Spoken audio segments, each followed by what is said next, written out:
Most people don't realize how much their personal information is being bought and sold every day. Data brokers are making billions, pulling details about you from public records and the internet, and then packaging and selling it, usually without your consent. That's how your information lands in the hands of scammers, spammers, even stalkers. It's why you get endless robocalls and why ads seem to follow you everywhere. That's where Aura comes in. Aura actively removes your data from broker sites and keeps it off. They also instantly alert you if your information shows up in a breach or on the dark web. But Aura goes beyond data protection. With one app, you get a VPN, antivirus, password manager, spam call protection, dark web monitoring, and even up to $5 million in identity theft insurance. All backed by 24/7 US-based fraud support. Other companies might sell just credit monitoring or just a VPN. Aura gives you all of it, together, at the same price competitors charge for just one service. Start your free trial today at aura.com/remove. Protect yourself now at aura.com/remove. Welcome to the Bond Life Podcast, where fitness, mindset, and real talk collide. This isn't just about workouts. It's about transforming your body, mind, and life. Get ready for unfiltered conversations, expert advice, and the motivation you need to level up in every way. I love you already. I'm super excited for this conversation. I love talking about sex on this podcast. Today we have Xanet Pailet on. Welcome to the show, Xanet. Thank you so much, Melissa. I'm happy to be here. Am I saying it right? Am I saying Xanet right? You totally said my name right. And can I just say that you told me, I want your people to know this. You told me that you're starting a new recording studio. And what I just said to you is I'm really excited to pop your cherry around this. It's I'm just come on. I mean, we're talking about sex, so. You guys, I knew I loved her from the moment I met her because of that one statement. It was great. It was so great. Yeah, we're switching, you guys. We're switching platforms again, and my cherry pop today. I love it. Oh, Xanet, I can already tell this is going to be such a good conversation. When I saw you come across, because getting pitches and people to come on the show, I was like, yes, please. When can we get her on? Because this is amazing. I love talking about sex. Me too. I love that it makes people squirm. Same, same page. I love, and that's not what I do. I mean, I do sex, but that's not my profession. But I love the connection between someone's health and fitness journey and how important intimacy, their relationship, all of that's connected. Totally. Absolutely. That's actually sexual health and wellness and health and exercise. Those are integrally related for sure. 100%. Okay. So health and fitness with your sex life, I don't know. And I can't say this enough, how important it is for everything to flow. If you're killing it in the gym and you're crushing it and stuff, but you go home and you feel like you're being rejected, or you don't want to have sex with your partner, or there's tension there, you just have a roommate, that's a problem. And that will halt you in the gym too. I could totally see that. So I've often recommended that people take kickboxing lessons or, start working out to really get back into their body, right? Because that's one of the ways in which you can start to reconnect with yourself and feel good and feel sexy and feel strong, all of which is important for you to get that desire back as well. Yeah. Well, and chemically, the hormones that a woman produces, and it keeps our testosterone, we don't have much, but it keeps it high and healthy. And yeah, all of that's connected. You had sent me in I guess kind of a little bio. It's just a little description of you. I've got to read this because I read it and it I don't know, I could relate. I left a 17-year marriage. I'm divorced. And so when I was just kind of reading yours, I was like, oh, that speaks to me. I'm going to read it real quick. Okay. Okay. And then we'll ask questions and stuff. But I want our listeners to hear this because it's written very well and it's short. It's not long. You said, I spent 26 years in a sexless marriage and learned why desire doesn't disappear. It goes underground. For decades, my life looked successful from the outside. I was married, raising children, building a career, and doing everything right. Yet behind closed doors, intimacy slowly faded. We weren't fighting. We weren't dramatic, we were disconnected, and by the time our children left home, there was nothing left to bridge the gap. Leaving that marriage at 50 meant 50. Oh, leaving that marriage at 50 meant dismantling everything I believed about love, safety, and myself. Before becoming a sex and intimacy coach, I was a healthcare attorney, high achieving, analytical, and deeply disconnected from my body. My personal wrecking forced me to confront what most couples never named. Desire doesn't die because of age, hormones, or time. Oh, it disappears when emotional safety erodes, communication shuts down, and the body stops feeling invited into the relationship. And today you help couples and individuals rebuild intimacy from the inside out, emotionally, physically, and erotically without shame or pressure. Janae, oh my God, so many things in this.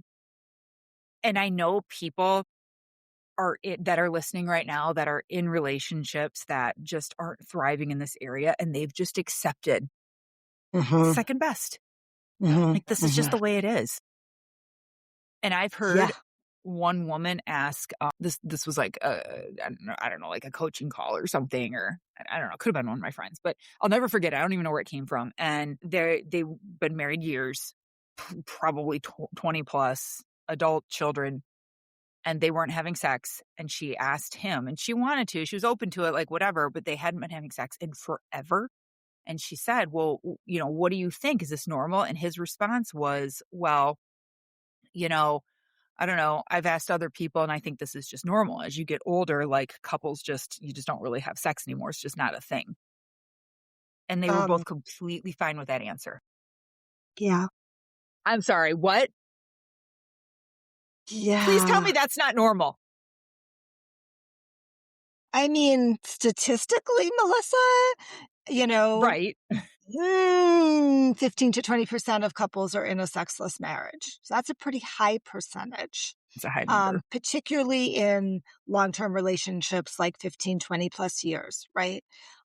So I think that is not uncommon for people to be in that place. They don't have to be in that place, but I think for many people, it's like, I don't know how to get out of this place, right? It's too uncomfortable. It's too confronting. It's too scary, right? And so many people like just want to avoid the conversation for so many different reasons because they feel shame about it. They feel guilt about it. I always say to people, like, if you're really both okay, like, if you're really truly both okay not having sex, that's fine. You get to make that choice, right? Right? But often that's not the case.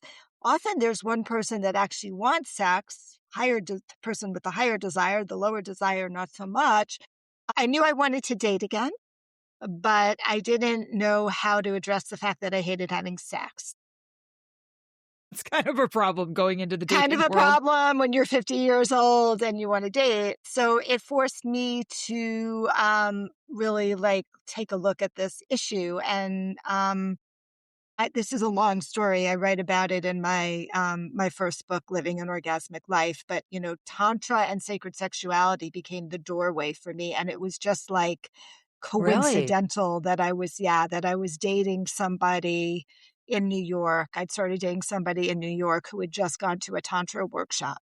And he knew that sex was difficult for me, and he offered, like, a night of goddess worship. That's actually how my first book starts, I which was want a night of amazing. goddess Goddess worship. worship, right. It ended up being amazing because it was a completely different experience for me around I sexuality than bet. I'd ever had before. And that was, the very beginning of, like, "Oh, maybe I'm not broken. Maybe there's hope for me yet." And that from there, I just took a really deep dive into, like, initially tantra, and then I left New York, moved to California, and then I just, like, expanded and did all of these different training programs Mhm. for me, Mhm. because I needed to work on my own sexuality. I needed to heal my own traumas. Right. But ultimately, it led me after a year or two to realize, like, I didn't really wanna do this, like, other stuff I was doing anymore. I wasn't really loving it, and that I felt like, "Oh, like, maybe this is what I was put on this earth to do. Like, I I'm love supposed to do that. this." Yeah. And so, like, I come from it, I come from it from a, like, a wounded healer, which so many people do in the therapy world. And that was like that's how it happened. I fully stand behind that because I know, like, where I come from as a coach and a trainer and things that I do, it's because I have grown and healed from so much in my life and where I've come from, and that gives me the knowledge and the space and the empathy and the Right, understanding, you absolutely. can relate to all of that, Yeah, to be able to totally. hold space for our clients and be like, "Oh, no, I get it." And you can't bullshit a bullshitter. No, Like, no, that's true. people can't lie to us because 'cause we're like, like, "We Mhm. know. We've are you sure? Because 'Cause we've been there." Yes, for Well, I sure, love I yes. love your story, and, you guys, I have to say it, I know I say it in the intro, and you guys will have everything in the show notes and stuff too, but the name of her book, and you're a best-selling author of Living an Orgasmic Life and The Sex and Intimacy Repair Kit are both out right now? Yeah, Okay, so Living Your Orgasmic Life's been out since 2018, and the Sex and Intimacy Repair Kit was just published a month ago. So it's a brand new brand new book, and it's really focused on couples who are having challenges okay, around sexuality and sexless marriages. That's really what that focus is for okay, that. okay. What's the focus for Living an Orgasmic Life? The focus for Living an Orgasmic Life is more about my own part of it is my own story of how excuse me, I went from being, like, sexually shut down and traumatized to my own sexual awakening and healing journey, with client anecdotes along the way. So, like, the first half of the book is all the things that block you from having sexual pleasure, Okay, and the second part of the book is these are the ways that you can start to feel pleasure in your body and start to heal. okay. I gotta talk about, like, emotional intimacy and sexual intimacy with you because this is a big topic, and I have other questions too that I wanna share with you that Mhm. I've gotten from clients and people that wrote in and things like that, and just talking about this, I think will answer a lot of the questions too, because I don't know if people put together, and this goes for men and women, like, men, listen up, you really need to know this, and women, you need to understand this, how much that emotional intimacy and, like, a woman feeling safe directly impacts her being, like, the sex kitten you want her to be in bed, you know? Oh my god, that's so true. That's why I'm gonna do a little show and tell. Alright. That's why this book was written, right? Because what I've realized in working with so many couples, I've been doing this work for 15 years, and I've facilitated over like 120 couples retreats, individual retreats in Asheville, like one-on-one with a couple over a 5-day period, plus group retreats. What I've learned, and also in my own personal journey around intimacy, which is different than Mhm. sex. Right? It was easy to heal the sex, but easier to heal the sex part for me than it was to actually heal the intimacy piece because I Mm. was so shut down, and emotionally constipated around it. But what I've learned through lived experience and my work with couples is that you can't get to sex until you actually feel very solid in the emotional safety with your partner. That is a precursor to be able to open yourself up to really sexuality because it's almost like a nervous system regulation issue. Like the nervous system, our nervous system is very protective of us. Yeah. Yeah. And when we don't feel safe, it shuts us down. It shuts down our desire, right? It shuts down, our everything. And so, what I know from lived experience and from all the work I've done is that when I work with couples on my retreats, let me say that my process is a very immersive experiential process because my philosophy around sexuality and intimacy is that you can't talk your way into better sex and better intimacy. Hmm. You have to feel your way into it. You have to have a lived experience in your body. And that is my background. It's a very somatic experiential way, right? But when I start with the emotional safety and the emotional connection and letting people start to remember that this is somebody I can actually be honest with Hmm. and create the container when that happens, everything settles down, right? And then we can start looking at sexuality. But that is primary. And one of the things that makes it really challenging is the differences in the genders, generally speaking, because for most women, we can't be sexually open, or as you said, I can't be your sex kitten until I feel emotionally connected and safe. Hmm. And for many men, that emotional connection and safety occurs after sex. Mm. So there's this big disconnect with men, and again, I don't like to overgeneralize this, but that is the experience that I've had. And I think it's pretty well known that a lot of men go to sex Hmm. for that emotional connection and intimacy. Yes. And so you can see where we're just like butting heads with each other, Yeah. right? And people don't That know this. Like, they don't understand that, right? yeah.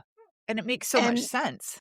it does, and unfortunately for men, and I tell my guys this all the time, like, the women hold the cards. They just do, Yeah. right? Yeah. So because of that, we have to figure out a way where you both feel safe finding that emotional connection, and that's something that everybody wants, Sure. right? Like, it's a basic human need of feeling safe, Hmm. right? Not just physical safety, but emotional safety. But I think a lot of men have a harder time understanding it and expressing it. And sex becomes the one way that they can get there. Yeah. Cause they're like, let's just do it because then you're going to feel good and I'm going to feel good and we're going to have that connection. And the woman's like, Right, I need this before we get right. there.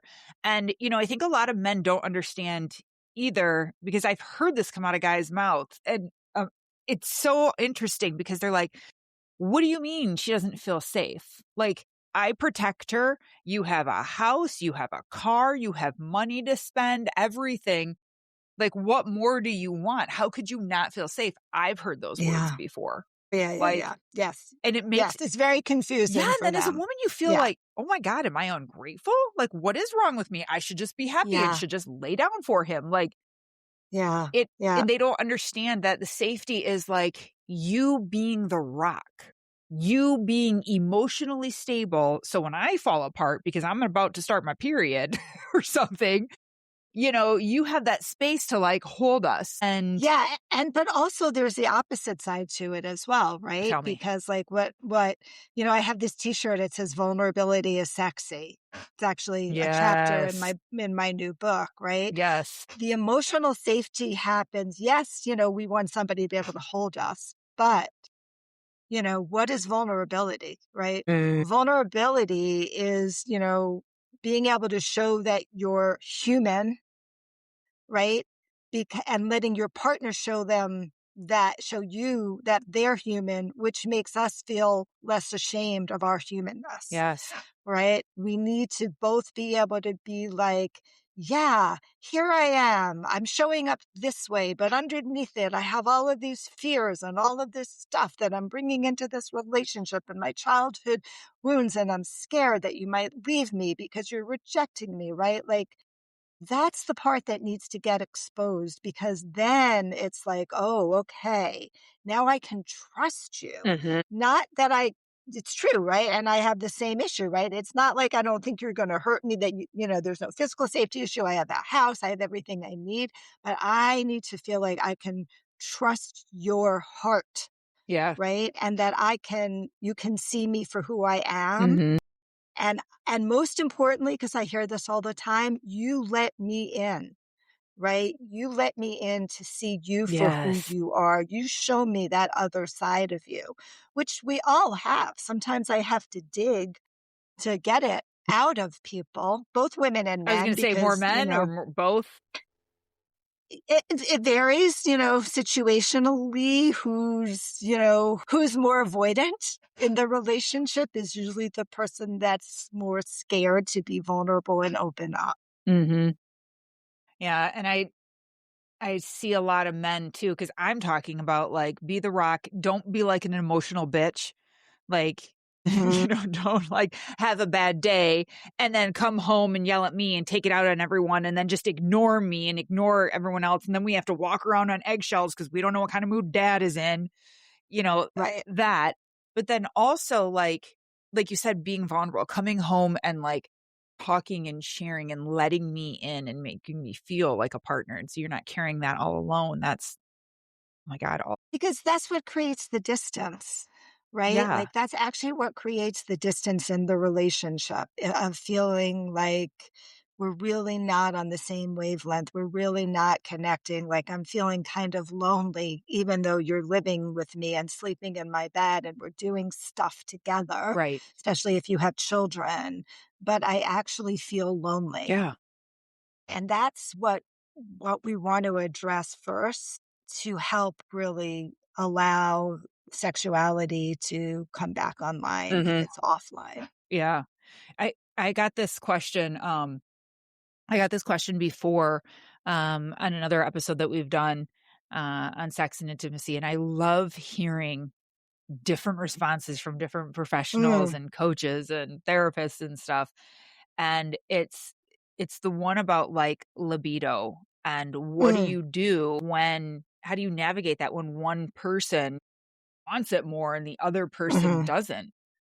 mhm. And we see it both ways, and I see it more on the woman's side only because I work with more women typically, and they're like getting in shape and feeling good and losing weight, and they're like, "Hey," and he's not yet, and he's like, "I'm tired, I worked all day," and like there's a lot of excuses, but I know in the world, if you look out in society, it looks more like men want it and women don't, and they're shutting the man down. It's about 50. Honestly, I think it's about 50-50. I would I believe that. think, yeah, I Mhm. think it really does vary from person to person and relationship to relationship. So the high libido, low libido piece, right, has there's no one answer to it. It's always layered and complicated, right? Like, Yeah. and again, for me, as somebody who looks at the emotional safety, the emotional foundation as the foundation of a sexual relationship, the first thing I'm looking at is like, what's going on in the relationship, Yeah. right? Yep. And very often there is something going on in Yes. the relationship with the lower libido partner who is feeling been rejected a lot or criticized a lot, or there's been resentment that's never been expressed, right? All of which like shuts down your libido. So that's the first thing I always, would want to look at. And Or can I just interject there for a second? yeah, Could it yeah. be too that he's just not that into her, and so it looks like low libido, or maybe he's I mean, having an it affair? could. I Most people don't realize how much their personal information is being bought and sold every day. Data brokers are making billions pulling details about you from public records and the internet, and then packaging and selling it, usually without your consent. That's how your information lands in the hands of scammers, spammers, even stalkers. It's why you get endless robocalls and why ads seem to follow you everywhere. That's where Aura comes in. Aura actively removes your data from broker sites and keeps it off. They also instantly alert you if your information shows up in a breach or on the dark web. But Aura goes beyond data protection. With one app, you get a VPN, antivirus, password manager, spam call protection, dark web monitoring, and even up to $5 million in identity theft insurance. All backed by 24/7 US-based fraud support. Other companies might sell just credit monitoring or just a VPN. Aura gives you all of it, together, at the same price competitors charge for just one service. Start your free trial today at aura.com/remove. Protect yourself now at aura.com/remove. mean, And those she are, yeah, those thinks words.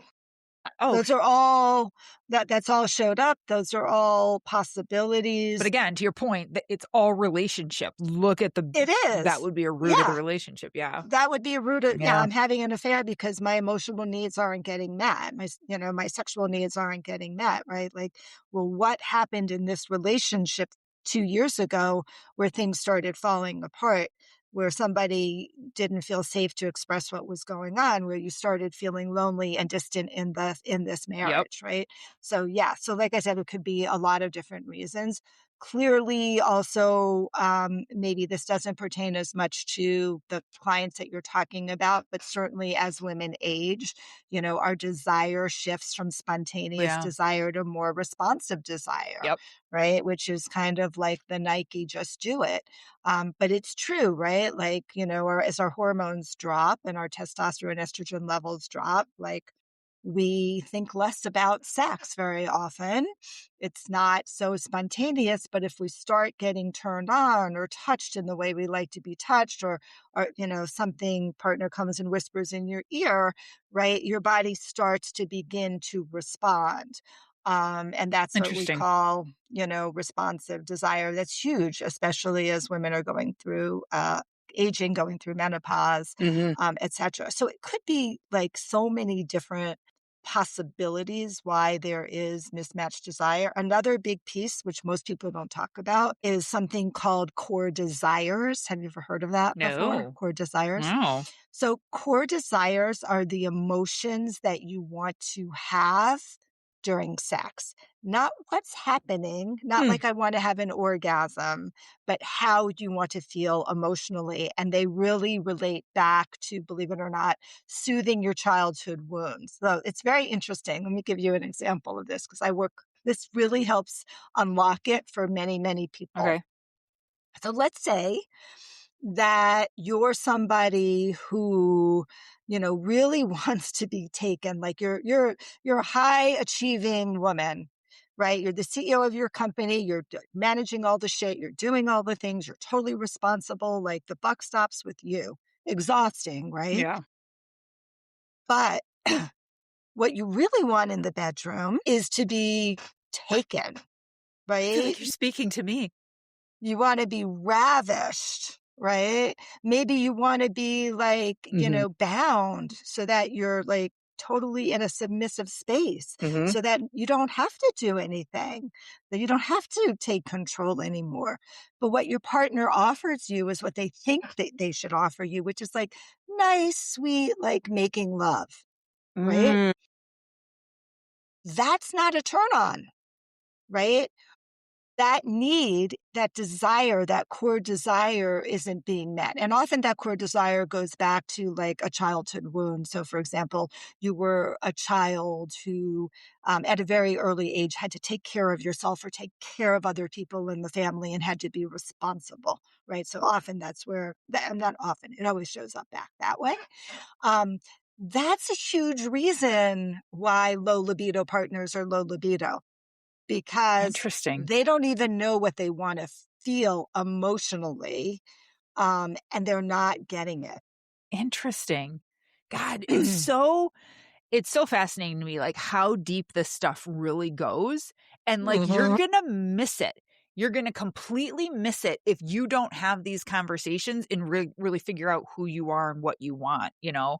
Right, And then that right. doesn't even bring into, like, the programming that we get as kids. Like, there's Yeah. probably women that were, like, kinda squirming in their seat and got uncomfortable when you talked about being bound, or, like, Mhm. being, like, dominated in the bedroom, like, "Oh my god, don't talk about that." Like, "What?" Like, "That's, like, book fantasy stuff," and it's like, Yeah, but how many women are reading romantasy "I books? know." It's like it's the largest genre in the book world right now, Right? so For a reason. Yeah, but it yeah. just goes to show, like, how important it is to just be honest with yourself and, like, have these conversations and not be Yeah, and explore afraid. it. Yeah, and to explore it and Right, just not be afraid. right, Like, both of us can probably sit there and just be like, "Man, my life and my world would be so different if we didn't take control at a later stage in life and be like, I'm not gonna accept this anymore." right, right. Like, yeah, the future's scary. totally unknown. Like, what the fuck am I going to do? I don't know. But like, it's got to be better than where I'm at right now.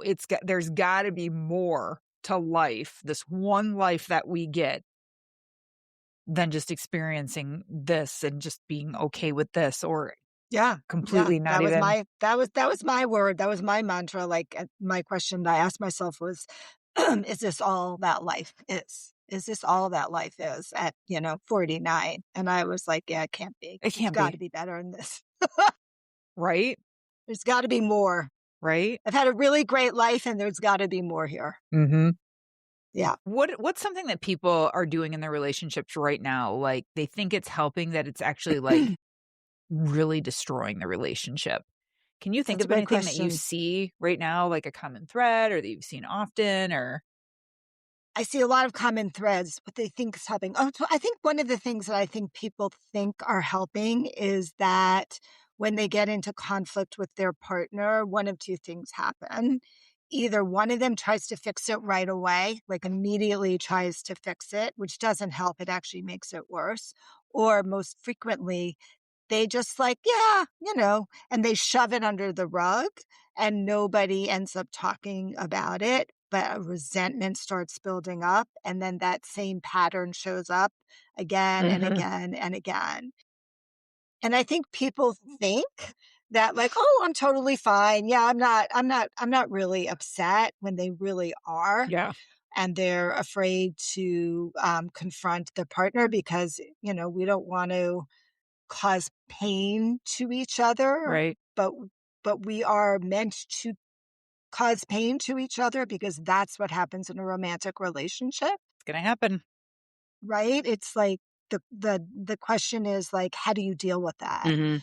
And if you avoid it, you're going to end up building up a lot of resentment, and then something's going to blow up. It's going to affect your sex life without doubt and other parts of your relationship. Yeah. And if you try to fix it in the moment, for most people, not going to get fixed, right? It's because when you're triggered and your partner is triggered, there is no adult in the room. There are only two very wounded little children. We know, we've seen them on a playground. They don't know how to repair a conflict. So that's a problem. And I always tell people like, and it's usually like an attachment issue. The person who's more anxious will try to fix the relationship, or that's what they feel. Mhm.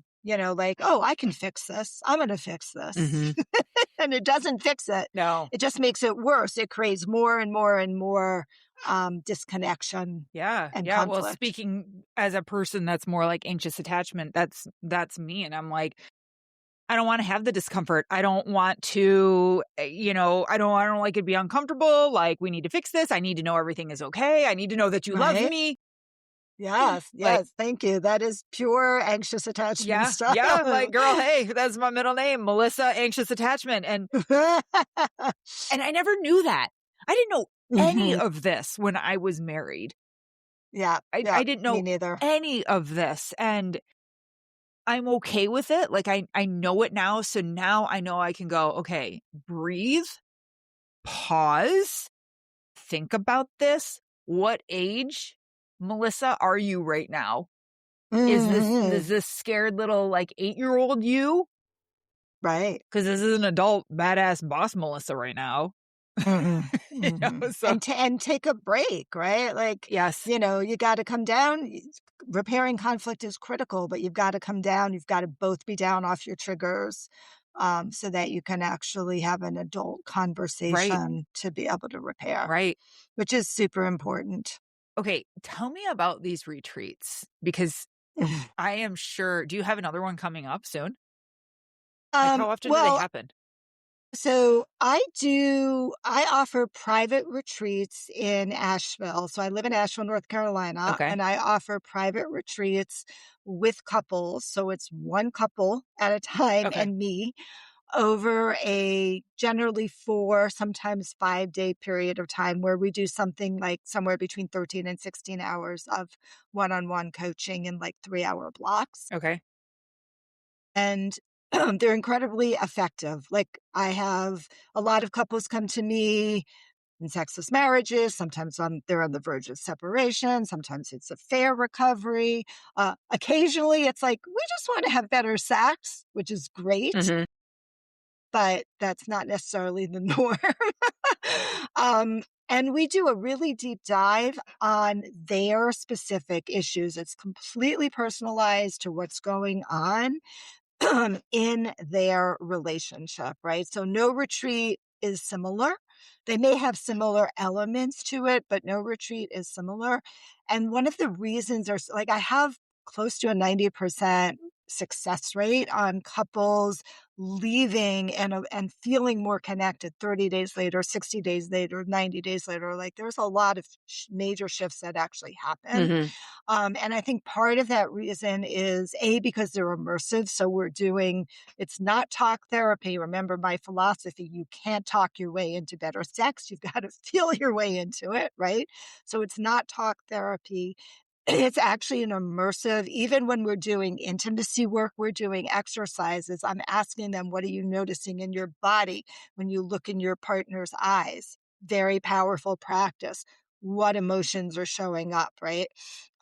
So it's a very immersive experiential space. And because we're all in this very safe container together, Mhm. when their stuff comes up, and it does, right? We're able to deal with it and process it and examine it in real time. Mm. And that's a very different experience that most couples have from therapy when they have an hour typically, right? And they're just coming and dealing with the shit that happened last week, but they don't get to Yep. really go into the patterns. But here it's like, I'll give you some practices and you go back to the very sexy Airbnb that we have with a hot tub and a sex chair and a swing and games. It's lovely, right? A big master I love it. bed, king size bed. And then when you come back the next day and I'm like, so how did that go? And you were like, wow, it didn't go well. This is what happened. It's like, great. Then we get to Yep. understand, oh, look what happened. Like you went too quickly and she shut down, right? What if we try it this way instead? So it's a very hands-on process where we can identify the patterns in real time and then begin to shift them. Oh my God, I love that because yeah, you get to see like what worked. Okay, great. That didn't work. Not we'll see you next week and we'll talk about it. I hope you Exactly. can remember, Right, right, you know, right, right. Before all the other yeah, stuff that shows up. life is happening Yeah, around you, but yeah, write that down in a journal and bring it with you. Well, exactly, that's what we have to exactly. try and do. I know. And then I do once a year hold a group retreat in Costa Rica, a group couples retreat. So I usually have somewhere from 8 to 10 couples in this just beautiful, luxurious 5-star setting in the middle of the jungle on the beach, where it's also very immersive, experiencing, and we're accessing nature. Like we go to this gorgeous river and we put blue clay all over ourselves and we do a ritual of like getting rid of some of the resentments and things that have been, stuck between us. Those kind of things, cacao ceremonies, right? And also like really taking deep dives into emotional, experiential connections and physical as well. It's, Oh, it's a beautiful send me experience. an So invite. I will. I would totally go. I would All totally right. get my partner to go and be a Awesome. part of that. It just sounds incredible, in what you're doing. And both retreats, I gotta believe that part of it is why it's so successful and it works is because, like, they're leaving with tools to Right. learn, not a Band-Aid, but tools to learn to keep this going after. Right. And that's part of why I wrote the book, The Sex and Intimacy Repair Kit. It's chock full of Mm. tools of, different practices, same other book too, like different practices. And that's the coaching model, right? Like the coaching model is I'm going to give you tools. I'm going to help you figure your stuff out. And hopefully you can just go home. You won't need me 6 months from now, Right. right? Like you have the Yep. tools, and that is important. Like everybody needs to understand that, right? It took me a long time to understand it, Melissa, that like, both intimacy and sex are things that you can learn how to do. Right? It's not like one person is, more inclined to know how to be Right. emotionally open and intimate. Those are all experiences that you can learn, all of it. I love that. And that just gives us such hope too. Like you're not Right. a lost cause. This can be learned and Totally. we're not taught this. Is there any I don't know, something that you can share like a practice or like a ritual that Yeah. you teach that like you could give us before we have to say goodbye that like listeners can try and do with their partner today? Yeah. So I think one of my favorite, and it's really like paradigm shifting practice that Okay. I teach people is how to touch. And what I mean by how to touch is that most of the time when we're touching our partner, we're touching them in a way that we think they want to be touched, right? What we're skipping out on is touching them in a way that feels good to us. So that shifts things so quickly because, first of all, if I'm touching you in a way that I think feels good to me, and I'm focused on the sensation in my hand when I'm touching you, Mhm. right? I'm much more present with my touch, which feels way better for the person being touched because we all know how annoying it is when we have somebody touching us in a way that doesn't feel good, but we can't really explain to them what doesn't feel good. Right. And right. And a lot of times it's just that their touch isn't very present. They're just performing and their attention is on you rather than their attention being on their own Makes sensation. sense. Right. And that really shifts things for people in so many different ways. Like, thinking about like even oral sex for a lot of women have issues around like, well, what if you think about it as like, how do I make my mouth feel good? How do I make my cheeks feel good? How do I make, my tongue feel good? Right. As opposed to I am performing something to get Yes. you off. Huh. Yeah. Interesting. I guess I've never looked at it like that. And the whole time you were talking, I'm thinking of like a hug or hand holding or just, hands on body. I wasn't thinking oral. So I'm so glad you brought that up. It's like that is Hmm. helpful because a lot of women do struggle with that. And then like a lot of men Yeah. want that. And Yeah. I think the whole role could be reversed too, is a guy going down on a girl, Totally. Same and same thing, right? Like, can you stop focusing so much on the outcome and more focus on like your experience Mhm. around it, right? Because we sense in our bodies when somebody's performing, Yeah. Yeah. right? When they're not like really in their body and they're not, doing it, Mhm. right? Yep, absolutely. Okay, last question for you because I know I've kept you on for a long time now. It's all good. How can people really know the difference between like a normal dry season? Like this is just normal, right? Yeah. And one where a relationship is like actually in trouble. I think Yeah, that'd it's a be a great good thing to end on and letting our listeners know like, hey, this is how yeah. you can tell. Can you tell? Is there a way to tell? Yes, you can if Okay. you have a lot of self-awareness. So let's normalize it. Everybody goes through spells, right? Maybe because you're super stressed out, you're super busy, there's hormonal changes, there's medical stuff, like we go through spells, Mhm. right? That's normal. How long that spell lasts would be one factor that I would consider. Like, oh, this has been going on for 9 months, that's maybe something to take a look at versus this has been going on for 4 months or 5 months, Mhm. right? And there's a reason that there's something going on around it. Second, like, are we communicating about this? Mm. Is this a conversation that we're having? Like, hey, baby, like, I'm super stressed out.